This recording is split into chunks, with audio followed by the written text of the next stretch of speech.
Hello, আসসালামু আলাইকুম। আজ আমি আপনাদেরকে একদম অল্প খরচে ঝটপট বাসায় চিকেন সসেজ বানিয়ে দেখাবো। তো চলুন দেখে নেওয়া যাক এটা আমি কীভাবে বানিয়েছি।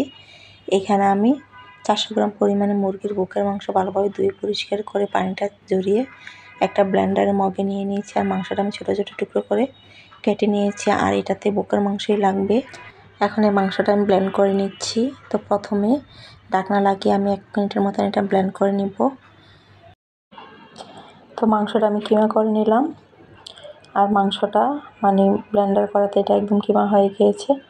এখন এখানে আমি পরিমাণ মতো লবণ দিয়ে দিচ্ছি, সাথে এখানে আমি 1 চা চামচ দিয়ে দিচ্ছি চিলি ফ্লেক্স, আর সাথে এখানে আমি গোলমরিচের গুঁড়ো দিয়ে দিচ্ছি 1/2 চা চামচ পরিমাণে, 1 টেবিল চামচ পরিমাণে দিয়ে দিচ্ছি আদা রসুন বাটার। আদা রসুনটা আমি একসাথে ব্লেন্ড করে নিয়েছিলাম।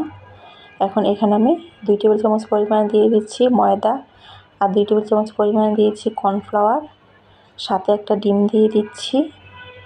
দিয়ে এটা আমি আবারও একটু ভালোভাবে এটা আমি ব্লেন্ড করে নিব। তো ব্লেন্ড করলে এই সব কিছু একসাথে একদম ভালোভাবে মিশিয়ে যাবে।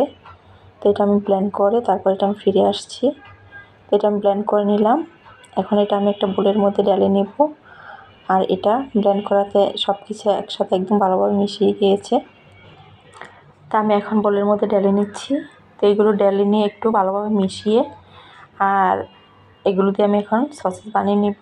আর এই গুলাটা একটু আঠালো টাইপেরই হবে। তো অবশ্যই হাতে তেল লাগিয়ে এগুলো বানাতে হবে, না হয় এগুলো হাতের মধ্যে লেগে থাকবে। তো আমি হাতের মধ্যে একটু তেল লাগিয়ে একটু লম্বা করে এগুলো বানিয়ে নিচ্ছি। এখন আমি আপনারা চাইলে বোর্ডের মধ্যে রেখেও এগুলো বানিয়ে নিতে পারেন। তবে বোর্ডের মধ্যে রেখে এগুলো বানিয়ে নিচ্ছি। তো এখানে আমার একটা বানানো হয়ে গিয়েছে। এভাবে করে আমি সবগুলো সসেজ বানিয়ে তারপর আমি এগুলো ভাপ দিয়ে নিব। তো আপনারা চাইলে এগুলো ফয়েল পেপারের মধ্যে নিয়ে মুড়িয়ে তারপর এগুলো পানির মধ্যে নিয়ে ভাপ দিতে পারেন। তো আমি এগুলো স্টিমারের মধ্যে ভাপ দিব, তাই এখানে আমি ফয়েল পেপার দিয়ে আমি এগুলো মোড়াইনি। তো একইভাবে আমি সবগুলো বানিয়ে স্টিমারের মধ্যে নিয়ে নিচ্ছি।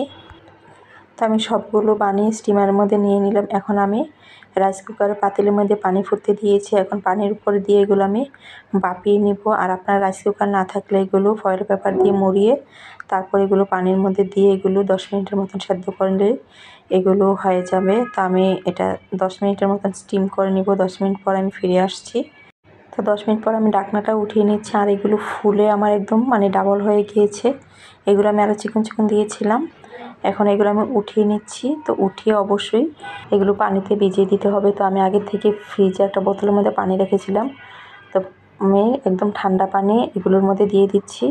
তো আমি বোলের মধ্যে ঠান্ডা পানি নিয়ে আমি সাথে সাথে পানির মধ্যে এগুলো দিয়ে দিচ্ছি। তো আপনারা এগুলো ফয়েল পেপার দিয়ে মুড়িয়ে বানালে এগুলো একদম সোজা হবে, সুন্দর হবে। আমার কাছে ফয়েল পেপার ছিল না, তাই আমি স্টিম করে নিয়েছি। এখন আমি এগুলো ঠান্ডা হওয়ার পরে আমি একটা প্লেটের মধ্যে নিয়ে নিচ্ছি। প্লেটে নিয়ে আমি আপনাদেরকে একটা কেটে দেখাচ্ছি। এগুলো একদম পারফেক্ট হয়েছে।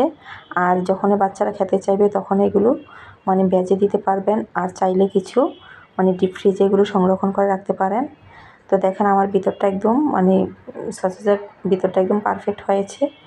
তো হয়ে গিয়েছে একদম অল্প খরচে ঝটপট বাসায় চিকেন সসেজ বানানোর রেসিপি। আর এই রেসিপি যদি আপনার ভালো লেগে থাকে প্লিজ লাইক, কমেন্ট এবং শেয়ার করে দিবেন।